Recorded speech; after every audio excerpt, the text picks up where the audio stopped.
আমার সাহাবাগণেরা ও আমার সাহাবীগণেরা, আমি রাসূলুল্লাহ বলছি, আমার হয়তো জীবনের শেষ হজ, আমি রাসূলুল্লাহ হয়তো আর আসতে পারবো না।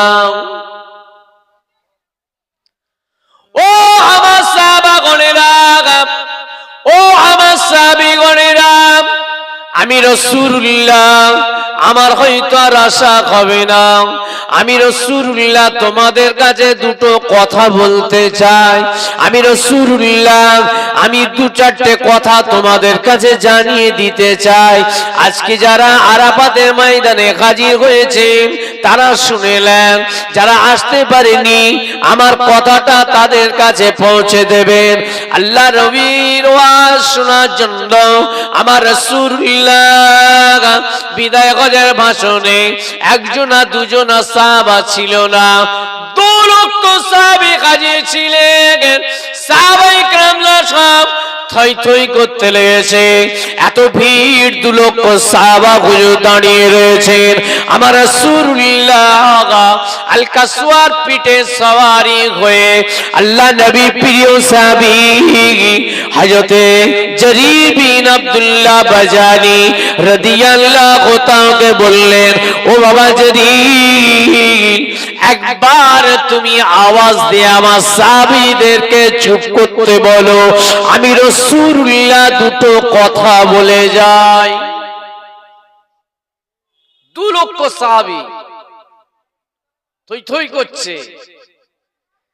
আমার রাসূলুল্লাহ শেষ সাহাবী আব্দুল্লাহ ইবনে জারীর বাজালী রাদিয়াল্লাহু তাআলা আনহু একটা হুঙ্কার দিয়েছিলেন, গোটা আরাফাতের ময়দানটা 2 লক্ষ সাহাবীর জবানের আওয়াজ পুরো নিস্তব্ধ হয়ে গিয়েছিল। জোরে বলো, একটা আওয়াজ, যে আওয়াজে মুজাদ্দিদে জামান দাদা হুজুর কেবলার এক আওয়াজে সারা পশ্চিম বাংলা কেন আল্লাহ পাক তিনাকে জামালার মুজাদ্দিদে জামান বলে সবাই স্বীকার করে দিয়েছিল।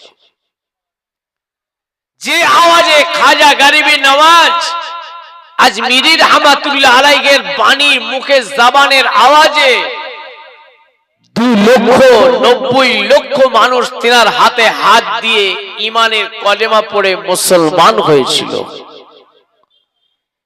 আমরা সেই জাতি, আপনি আমি সেই মানুষ, সেই জাতি, সেই বংশের মানুষ আপনি আমি। আপনাকে আমার ভিতরে ঈমানের নূর আছে, ঈমানের জ্যোতি আছে, আপনাকে আমাকে সেই পথে হাঁটতে হবে। আল্লাহ নবী তার নবী হাবিবুল্লাহ বলেছিলেন, আমার সাহাবাগণেরা ও আমার সাহাবীগণেরা, আমি রাসূলুল্লাহ তোমাদের কাছে দুটো আমানত দিয়ে গেলাম, কিতাবুল্লাহ ওয়া সুন্নতে রাসূলিহি। এই দুটো কথা তোমাদের জানিয়ে দিয়ে যাই। এর ভিতরেই বলা আছে 5 জায়গায় নামাজ আদায় করবে, হজ করবে, যাকাত দেবে, দান খায়রাত করবে, শরীয়ত মোতাবেক চলবে, হালাল হারাম বেঁচে চলবে, একের অপরের হক আদায় করবে, পাড়া প্রতিবেশীর হক আদায় করবে, গরিব মিসকিনের হক আদায় করবে, বাপ মায়ের হক আদায় করবে, আত্মীয় স্বজনের হক আদায় করবে, ছেলে পুলেদের হক আদায় করবে, বাপ মায়ের হক আদায় করবে। আমার সাহাবাগণেরা ও আমার সাহাবীগণেরা, আমি রাসূলুল্লাহ বলছি, আমি চিরকাল বেঁচে থাকবো না। দুনিয়া জমিন ছেড়ে 1,24,000 মতান্তর 2,24,000 পয়গম্বর সবাই চলে গিয়েছে, আমি রাসূলুল্লাহ চলে যাব। আমার সাহাবাগণেরা, তোমরা একে মুসলমান আরেকটা মুসলমান খায়ের যেন কোনোদিন গীবত করবে না। ও মুসলমানের ছেলেরা, ও আমার আল্লাহওয়ালা ভাইজানেরা, গীবত কত কঠিন জিনিস।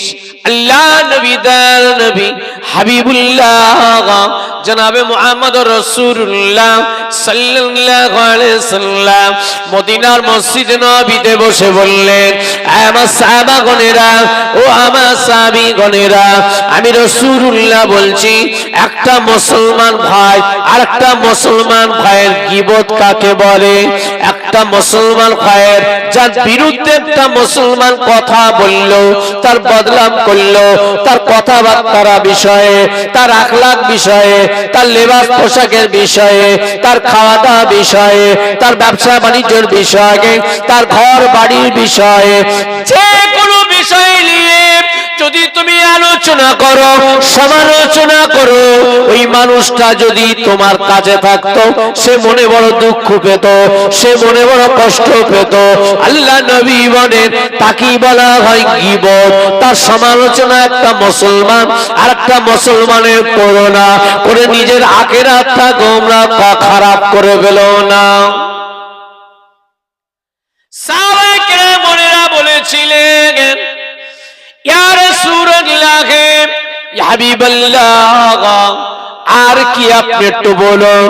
আমার নবী পাকের সাহাবী হযরত আবু হুরায়রা রাদিয়াল্লাহু তাআলা আনহু থেকে রওয়ায়েত, তিনি বলেন, আমার রাসূল পাক বললেন, আমার সাহাবাগণেরা ও আমার সাহাবীগণেরা, যদি তোমরা কেউ মায়ের সঙ্গে, মৃত মায়ের সঙ্গে 70 বার যদি জিনা করতে চাও, তাহলে জেনে রেখে দিও, একটা মুসলমান আর একটা মুসলমানের তোমরা গীবত গিল্লা করবে।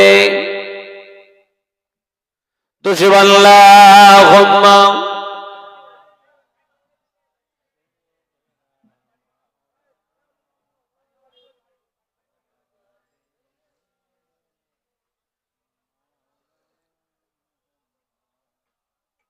আসেন, আজকে তো আমার ভিতরে আপনার ভিতরে এটা ভরে গেছে, তাহলে আমার থেকে আপনি কি পাবেন? দাদা হুজুর কেবলার আদর্শ না, 5 হুজুর কেবলার আদর্শ না, মুরব্বীদের আদর্শ ছিল না। আমার লাইফে আল্লামা পীর কালিমুল্লাহ হুজুর পীর কেরামতুল্লাহ বড় মামাজানের সোহবতে উঠা বসা করতাম। তো আমি কোনোদিন কারো বিষয়ে, কি তিনার ভাইদের বিষয়ে, কি ভাইপোদের বিষয়ে, কোন আলেমের বিষয়ে গীবত করতে আমি কোনোদিন শুনতাম না, যেটা আমার চোখে দেখা এবং কাছে বসা। আল্লামা পীর সাইফুদ্দিন হুজুর পীর কেরামতুল্লাহ আলাইহি সপ্তাহে একদিন যেতাম হুজুরের কাছে, একবার যেতাম সপ্তাহে একদিন, প্রত্যেক বৃহস্পতিবার আসরের পর। 2-3 সপ্তাহ যাওয়া হয়নি কোনো কারণবশত। আম্মা একদিন দেখা করতে গিয়েছিলেন, আম্মাকে বলেছে, হারা তোর ছেলে আসেনি কেন রে? প্রত্যেক সপ্তাহে আসতো, কই আর আসেনি, কি ব্যাপার? ওকে আসতে বলিস। আম্মা এসে বললে, হারা তুই তোর মামুর কাছে, বড় মামুর কাছে যাসনি, ও বাড়ির বড় মামুর কাছে? আর কেন বলেন তো? আমাকে গেতেই তো ধরেছে, তোর কোচিটা আসে না কেন? বলেন, তিনাদের সোহবতে বসে যে জিনিস পেয়েছি, তিনাদের কাছে বসে যে জিনিস নিয়ামত আপনি আমি পেয়েছি, এখন আপনার মিলবে কারো কাছে? পাবেন? ও জিনিস আর পাওয়া যাবে না। আপনার আমার আব্বা দাদু দিনারা দুনিয়া থেকে দাদু চলে গেছেন, বাপের মতন আমি হতে পারবো না, আমার দাদুর মতন আমার বাপ হতে পারবে? অসম্ভব। তিনারা ছিলেন হীরের টুকরো। আল্লামা পীর সাইফুদ্দিন হুজুর পীর কেরামতুল্লাহ আলাইহির শানে অনেকে, অনেক আলেমরা অনেক কথা বলেছিল, কিন্তু যে আল্লাহ পাক যে মানুষটা দুনিয়া থেকে চলে যাওয়ার কিছুদিন পরে কবরটা যখন ভোঁস পড়ে গেছে, দেখা গেল আল্লামা পীর সাইফুদ্দিন হুজুর রাহমাতুল্লাহ আলাইহি লাশ যেমন টাটকা কাফন অবস্থায় শোয়ানো হয়েছিল ওই রকম অবস্থাতেই আল্লাহ সেইভাবেই রেখে দিয়েছে। জোরে বলুন সুবহানাল্লাহ। আল্লাহর মাহবুব প্যারা বান্দা যারা, আলেমে হাক্কানি যারা, কোনদিন আমরা দেখতাম না গাঁটের নিচে কাপড় পরতে, কোনদিন দেখতাম না মুখ থেকে একটা বেফায়েস বাজে কথা বলতে। কেন? যারা প্রকৃত আলেম হবে, আখলাকে রাসূল হবে, প্রকৃত নামাজি পরহেজগার মুত্তাকি হবে, তিনাদের চেহারা সাক্ষী দেবে, দেখলি বুঝে যাবে মানুষটা ঈমানদার। কথা ঠিক না বেটি? তার সুরাত সাক্ষী দেবে, চেহারা আল্লাহর রনক ফুটিয়ে দেবে। আসেন রাসূল পাক সাল্লাল্লাহু আলাইহি ওয়াসাল্লাম তাই মসজিদে নববীতে বসে বললেন, আয় আমার সাহাবাগণেরা, তোমরা একে অপরের গীবত গিল্লা করো না। দাদা হুজুর রাহমাতুল্লাহ আলাইহি ওয়াসাল্লাম আমাকে বললেন, তোমরা পর চর্চা থেকে দূরে থাকো, পর নিন্দা থেকে দূরে থাকো। কেন? একে অপরের পর নিন্দা করলে আপনি যে ভালো যতটুকু আমল করছেন তা থেকে কেটে তার খাতায় দিয়ে দেওয়া হবে, তার পাপের ভাগটা আপনার খাতায় চাপিয়ে দেওয়া হবে, আর আপনার নেকিটা তার খাতায় দেওয়া হবে। আল্লাহ নবী আল্লাহ রাসূলে দিওয়ানা যারা ছিলেন, আশিকে রাসূল যারা ছিলেন, ফানা পিল্লা ফানা পে রাসূল যারা ছিলেন, ও মেয়েরা, আল্লাহ ওয়ালা কাকে বলে, আল্লাহর ওলি কাকে বলে? যারা আল্লাহকে রাজি করেছিলেন, তিনাদের আদর্শটা দেখো। আল্লাহর খৌফ, আল্লাহর ডর কতটুকু ভিতরে এসেছিল। হযরত সুফিয়ান সাউরি রাহমাতুল্লাহ আলাইহি নাম আপনারা শুনেছেন। এত বড় হস্তি ছিলেন, এত বড় মুজাহিদ ছিলেন, এত বড় ফাকি ছিলেন, এত বড় আল্লাহওয়ালা ছিলেন। হযরত সুফিয়ান সাউরি রাহমাতুল্লাহ আলাইহি হুজুর আমার জীবনে জিন্দেগিতে আল্লাহকে এমন রাজি করেছিলেন এবং আল্লাহর খৌফ তার ভিতরে তিনার এমনই এসেছিল, জীবনে যদি কোনো চলার পথে কোনো ত্রুটি হতো, ভুল হতো, দুনিয়া জমিনে চলার পথে সঙ্গে সঙ্গে আসমান থেকে আল্লাহ পাকের আওয়াজ এসে হাজির হয়ে যেত, এ সুফিয়ান সাউরি রে, তোমার চলার এটা ভুল হয়েছে, সঙ্গে সঙ্গে শুধরে নেওয়ার জন্য আমার আল্লাহ ইশারা করে দিতেন। জোরে বলুন সুবহানাল্লাহ। জিনার পিঠটা বেঁকে গিয়েছিল, সিনাড়াটা ধনুক হয়ে গিয়েছিল, কিতাবে বলা হয়েছে। কেন? আল্লাহর ভয়। তিনটে উস্তাদ ছিল তিনার, তিনটে উস্তাদ কাছ থেকে ইলম শিক্ষা অর্জন করেছেন। সেই তিনটে উস্তাদের কথা হুজুর চিন্তা করতে করতে হুজুরের পিঠের সিটডানাটা বেঁকে গেছিল। কেন? এত বড় ফকিহ, এত বড় মুস্তাহিদ, এত বড় মুজাহিদ হযরত সুফিয়ান সাউরি রাহমাতুল্লাহ আলাইহি হুজুরের জীবনে জিন্দেগিতে মায়ের গর্ভে যখন ছিলেন, আল্লাহর ওলি যারা হয়, আল্লাহর মাহবুব পিয়ারা বান্দা যারা হয়, ভাইজান, মা বাপকে এবং মা বাপের বড় অবদান তিনাদের ভিতরে। একমাত্র আল্লাহর ওলি যারা হয়েছেন, তিনাদের বাপ মায়ের রেহেলটা ঠিক ছিল, রেহেমটা ঠিক ছিল, পাক পবিত্র, সচ্চা, সত্য, খাঁটি, নির্ভেজাল ছিল, যার কারণে মায়ের গর্ভে অবস্থায় থাকার পরেও মায়ের চলার যদি কোনো ত্রুটি হতো, সুফিয়ান সাউরি হুজুরে মায়ের পেট থেকে একটা মাকে ধাক্কা মারতেন। জোরে বলুন সুবহানাল্লাহ। একদিন পাশাপাশি বাড়ি হলে যেমন আমার মায়েরা যাওয়া আসা করেন, মা চাচিরা এই বাড়ি ও বাড়ি যাওয়া আসা সময় পেলে একটু যাই, যাওয়া আসা দেখা সাক্ষাৎ করেন। তো সুফিয়ান সাউরি হুজুরের আম্মা যান পাশের বাড়িতে গিয়েছেন। যাওয়ার পরে মিষ্টি জাতীয় কোন একটা খাবার সেই বাড়িওয়ালা চোখের আড়াল সহই একটুখানি আঙুলে করে টাচ করেন, সঙ্গে সঙ্গে পেটে একটা ধাক্কা মেরেছিলেন সুফিয়ান সাউরি রহমাতুল্লাহ আলাইহি। তারপর সুফিয়ান সাউরি রহমাতুল্লাহ আলাইহির আম্মাজান স্বপ্নে রাত্রিরে দেখছেন যে তোমার পেটে যে বাচ্চা আল্লাহ দিয়েছেন সেই বাচ্চা থাকা অবস্থায় তুমি অপর ব্যক্তির বিনা অর্ডারে বিনা নির্দেশে একটা জিনিসে হাতটা দিলে কি করে? পরের দিন আবার গিয়ে মা সেই বাড়িতে গিয়ে তিনাদের কাছে মাপ চাই, আমার একটু ভুল হয়েছে, ত্রুটি হয়েছে। কেমন সন্তান ছিলেন সুফিয়ান সাউরি রহমাতুল্লাহ আলাইহি। সে হুজুর আমার তিনটে উস্তাদের কাছে ইলম শিক্ষা অর্জন করলেন, কিন্তু সেই তিনটে উস্তাদের কাছ থেকে ইলম শিক্ষা করলেন যিনি এত বড় হস্তি, এত বড় মুজাহিদ, এত বড় ফকিহ, এত বড় আল্লাহ ওয়ালা, কিন্তু সেই তিনটে উস্তাদ ইনি জীবিত থাকা অবস্থায় দেখছেন একজন অগ্নি পূজারও করতে করতে মারা গেলেন, একটা উস্তাদ ইহুদি হয়ে মারা গেল, আর একটা উস্তাদ খ্রিস্টান হয়ে মারা গেল। এত বড় আল্লাহর ওলির উস্তাদ জিনাদের কাছ থেকে ইনি ইলম শিক্ষা অর্জন করলেন।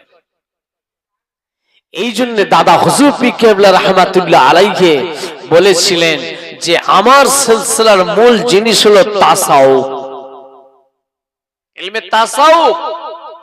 আজিজ ইন্তেসারি সে যত বড়ই আলেম হোক তার ভিতরে যদি খৌফ ইলাহি না থাকে, আজিজ ইন্তেসারি যদি না থাকে, সে আমার ক্ষেত্রে বলেন যার ক্ষেত্রেই বলেন না কেন, কেন সে আল্লাহ ওয়ালা হতে পারবে না, আলেমে হাক্কানি হতে পারবে না যতক্ষণ না সে তার ভিতরে আল্লাহর খৌফ, আল্লাহর ডর যতক্ষণ না থাকে, নম্রতা যেটা মুরব্বিদের কাছ থেকে আপনার আমার শেখা, আপনার আমার বাপ চাচারা মুরব্বিদের আদর্শ যেটা, যে গাছে ফল হয় ডাল ঝুঁকে থাকে। হুজুর ফিকাতুল্লাহ আলাইহিকে পাঁচ হুজুর কেবলাদের ভিতরে আল্লাহ পাক তিনাকে যথেষ্ট কামালিয়াতের দরজা, ওলিয়ে মাদারজাদ আল্লাহর ওলি করেছিলেন, কিন্তু সবার সঙ্গে তিনার দেখা সাক্ষাৎ হতো কি? হতো না। গোপনে গোপনে লুকিয়ে ঘুরে বেড়াতেন, আর যে পিছনে লাগতো তা ঠিক ওষুধ বেটে দিতেন। কিরকম ওষুধ? সে আলেম হোক, কোন তাসাউফপন্থী হোক, যেই হোক, তার বাতেনি ইলমটাকে হজম করে নিত, সলভ করে নিত, টেনে নিত, পিছনে লাগতো। আল্লাহ পাক এমনই তিনাকে দরজার মানুষ করেছিলেন। যেমন একটুখানি আপনাদের টাচ দিই, হুজুর পীর কেবলা রাহমাতুল্লাহ আলাইহি বয়স তখন অল্প, তখন হুজুর কেবলা 12 কি 13 বছর বয়স, ঠিক মতন খাওয়া দাওয়া করছেন না। দাদা হুজুর কেবলাকে পীর আম্মাজান বললেন, আপনি একটু বাচ্চা দিকে খেয়াল করুন, ঠিক মতন খাচ্ছেন না নসাহেবজাদা, এইরকম ভাবে শরীর কদিন টিকবে? খাওয়া দাওয়া না ঠিক মতন করছে, খাচ্ছে, নাড়ছে, দুগাল চার গাল খাচ্ছে আর উঠে চলে যাচ্ছে, আপনি একটু দেখুন, খেয়াল করছেন না কেন? হুজুর পীর কেবলার কথা শুনলেন দাদা হুজুর কেবলা পীর আম্মাজানের কাছে, শুনে সুফি আব্দুল মাহবুব রাহমাতুল্লাহ যিনি মেদিনীপুরে শুয়ে আছেন, উনাকে বললেন, সুফি সাহেব একবার দেখেন তো কাশ করে আমার নসাহেবজাদার দিক একবার হালতটা, কেন এরকম বদমাইশি করছে, ঠিক মতো খাচ্ছে না? আপনার পীর আম্মাজান বললো ওরা একটু দেখতে বলে, তো দেখেন তো কিছু হয়েছে কিনা, কি কারণ? দাদা বললাম মাজার দেখবেন অপোজিটে 3টে রুম আছে, ওই রুমের ভিতরে একটা রুমে দাদা হুজুর কেবলার হুজরা, ওই ঘরের ভিতরে সুফি আব্দুল মাহবুব হুজুর ঢুকে দরজাটা বন্ধ করে, চোখটা বন্ধ করে বসে কাশফুল কবুলের নিয়ত করে বসে আছেন, দেখছেন। এমন সময় হুজুর কেবলা ছিলেন ওই ভিতরে, বাকিউল্লাহ হুজুরের খানকা আছে ভিতরে, মুসাফির খানা ভিতরে, শানপুকুর শানেঘাট, ওইখানে উনি বসেছিলেন। এসে আস্তে আস্তে দরজাটা খুলে বলছে, আদা ব্যাপারী হয়ে জাহাজের খবর নিতে যায় উনি, একটু জোরে বলা যাবে না? আমরা কেন যাই দাদা হুজুরের দরবারে? অনেকে ভাবেন মারা গেছে, জি না, জিনারা তরিকা আমল করেন, তিনাদেরকে জিজ্ঞাসা করবেন। জিনারা জিকির আজকার করেন, তিনাদের জিজ্ঞাসা করবেন। জিনারা তাসাউফ লাইনে কাজ চালিয়ে যাচ্ছেন, তিনাদেরকে জিজ্ঞাসা করবেন। ফুরফুরা শরীফ থেকে উনি ঘরে বসে তাসাউফ করেন, ফুরফুরা শরীফ থেকে পীরের দাদা হুজুর কেবলা, পাঁচ হুজুর কেবলা এবং আল্লাহর ওলির মাহবুব পিয়ারা বান্দারা তিনাদের ঘরে এসে হাজির হয় কিনা? জি হ্যাঁ, এই জন্যই তো তাসাউফ শিক্ষা। তবে পরের হক মানলে হবে না, মিথ্যা কথা বললে হবে না, জবানটাকে ঠিক করতে হবে, লাগামটাকে ঠিক করতে হবে, পরিবেশটাকে মানুষের সঙ্গে ভালো ব্যবহার, আখলাক, হালাল খাওয়া, হালাল পথে চলা, মিথ্যা কথা থেকে দূরে থাকা, এইগুলো আপনাকে আমাকে পরহেজ করতে হবে, তবে ওই নিয়ামত পাওয়া যাবে। আল্লাহর ওলি হযরতে না হুজুর পীর কেবলা রাহমাতুল্লাহ আলাইহি তখন বলেছিলেন, ও সুবি সাহেব শুনে কি দিগিন আদা ব্যাপারী হয়ে জাহাজে খবরদার খবর নিতে যাবেন না। হযরতে না হুজুর কেবলা দরজাটা বন্ধ করে দিয়ে সোজা আবার সানে ঘাটে গিয়ে বসে রইলেন। তারপরে দেখছেন না সাহেব জাদা বলে যাওয়ার পরে সুফি সাহেব দেখছেন কোনো কাজ আর হয় না। দাদা হুজুর কেবলার কাছে এসে হাজির হয়ে গেলেন। আসসালামু আলাইকুম হুজুর, বেয়াদবি মাফ করবেন, আমি পারবো না, নওশাদ জাদার পক্ষে আমার সম্ভব নয়, আমার নওশাদ জাদার ব্যাপারে দেখা সম্ভব নয়। আমি যখনই দরজাটা খুলে এসে আমি যখনই আপনার সবকে বসেছিলাম, দরজাটা বন্ধ করে দিয়ে কিছুক্ষণ পরে এসে নওশাদ জাদা পিছন থেকে এসে আমার দরজা খুলে বললেন, আদা ব্যাপারী হয়ে জাহাজের খবর নিতে যেও না। আল্লাহর ওলি মাহবুব পিয়ারা বান্দা হযরতে নূহ হুজুর পীর কেবলা রাহমাতুল্লাহ আলাইহি, ও ভাইজানেরা, ওই রাতে দাদা হুজুর পীর কেবলা রাহমাতুল্লাহ আলাইহি স্বপ্ন দেখতে লাগলেন। হযরতে মাসুম রব্বানী রাহমাতুল্লাহ আলাইহি এবং পাঞ্জাবের জমিনে শুয়ে আছেন হযরতে বাউদ্দিন নকশবন্দি রাহমাতুল্লাহ আলাইহি, মুজাদ্দিদ আল পিসানি আহমদ সেরহিন্দি রাহমাতুল্লাহ আলাইহি স্বয়ং এসে বলতে লেগেছেন, না হুজুর কেবলার মহলে বাড়ির ভিতরে একটা পেয়ারা গাছ ছিল, আঞ্জির গাছ। ওই আঞ্জির গাছের নিচে দাঁড়িয়ে দাঁড়িয়ে দুইজনা মিলে দাদা হুজুর কেবলাকে বললেন, আবু বকর চিন্তা করবেন না, পীর মাঝিকে বলে দেন কোন বিষয় নাজমুস সাদাতের সম্পর্কে কোন চিন্তা করতে বারণ করে দেন। আমরা এখন থেকে নাজমুস সাদাতকে এখন থেকে তৈরি করতে লেগেছি। জোরে বলুন সুবহানাল্লাহ। কোথায়? পাঞ্জাবের জমিনে শুয়ে আছেন, ফুরফুরা শরীফ থেকে তৈরি করছে পাওয়ার দিয়ে। পাওয়ার হাউস কোথা? আপনার এখানে পাওয়ার হাউস কোথা আছে? সেখান থেকে পাওয়ার হাউস থেকে আপনার কালে সাপ্লাই, আপনার বাড়িতে মিটারে সাপ্লাই হচ্ছে। পাওয়ার হাউস থেকে মিটারে, মিটার থেকে আপনার বাড়িতে। আজান হচ্ছে নাকি?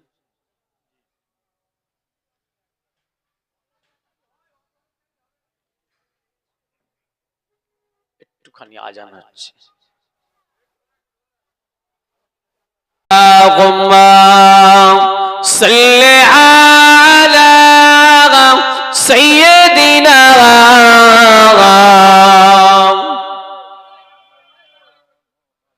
ওয়া আলা আলি সাইয়্যিদিনা।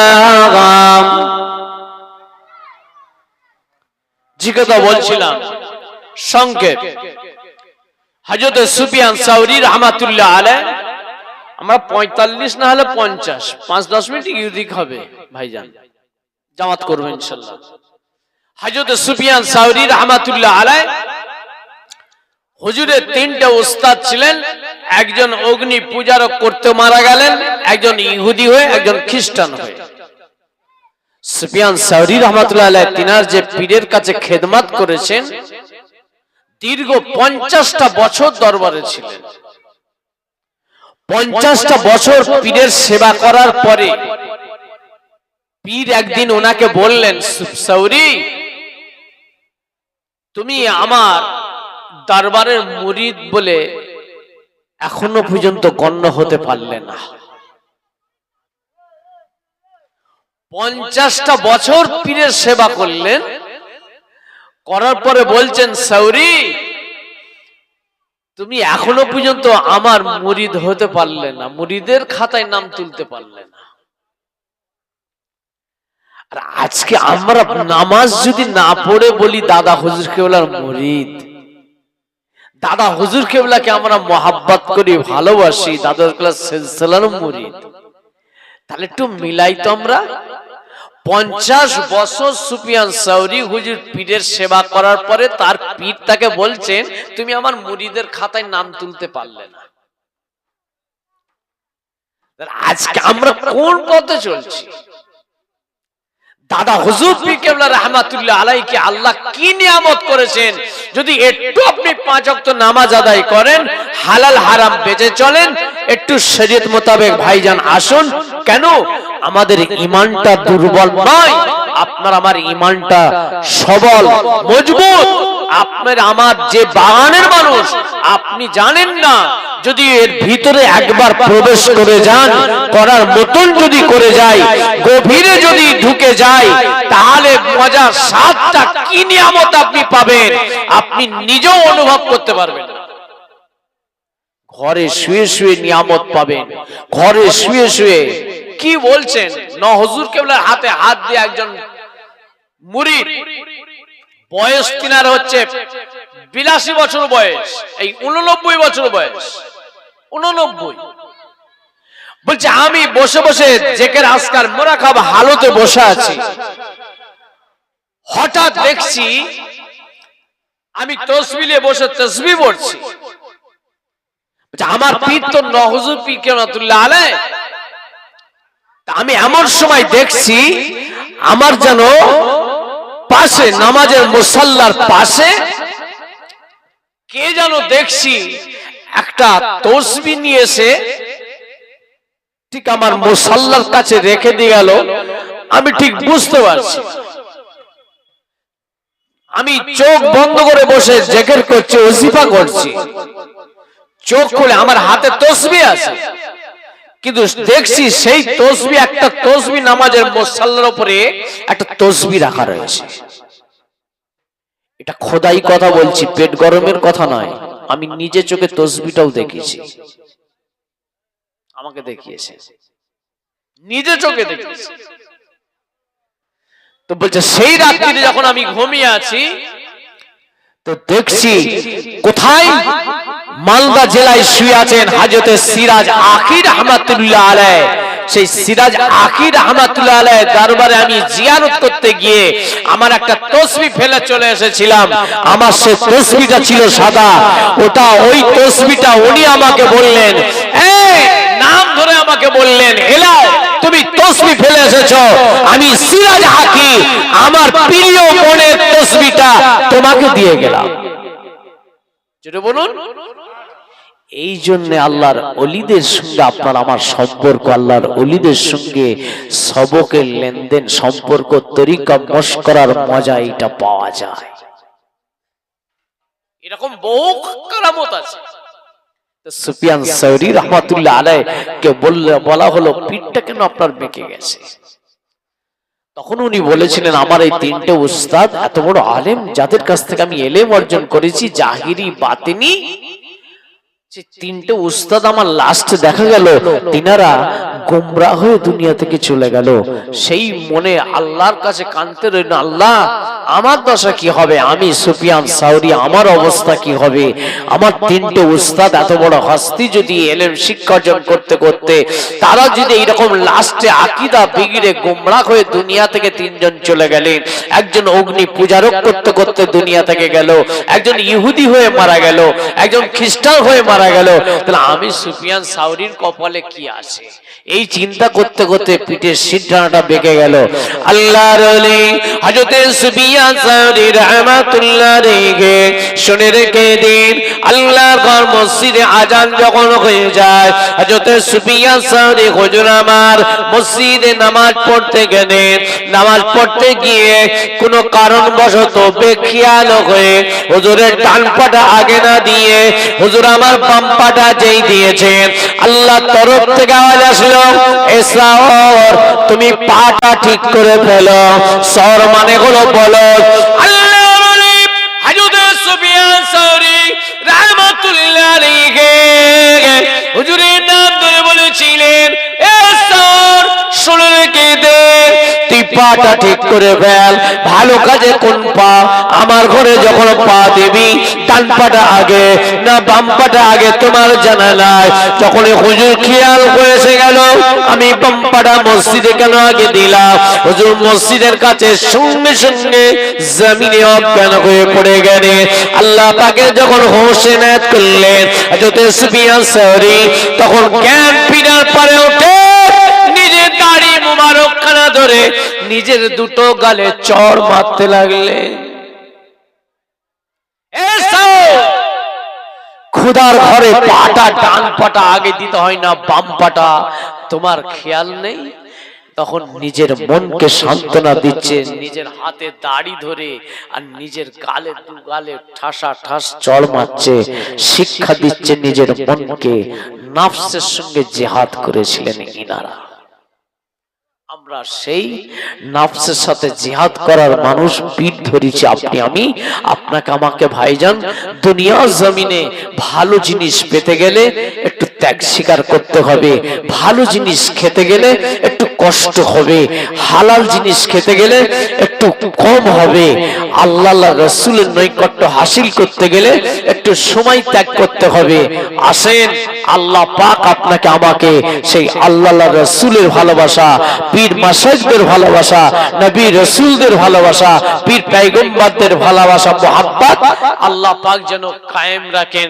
হায়াত মওত দুনিয়া আখিরাতে আল্লাহ যেন সঙ্গী কাল কিয়ামতের ময়দানে আরশে আজিমের নিচে আল্লাহ যেন ছায়া সকলের নসিব করেন, বলুন আমিন। দোষে আল্লাহুম্মা সাল্লি আলা। আসসালামু আলাইকুম। এই তো আপনাদের আমিনপুরে আমিন নেবে ফোন করছি আপনাকে।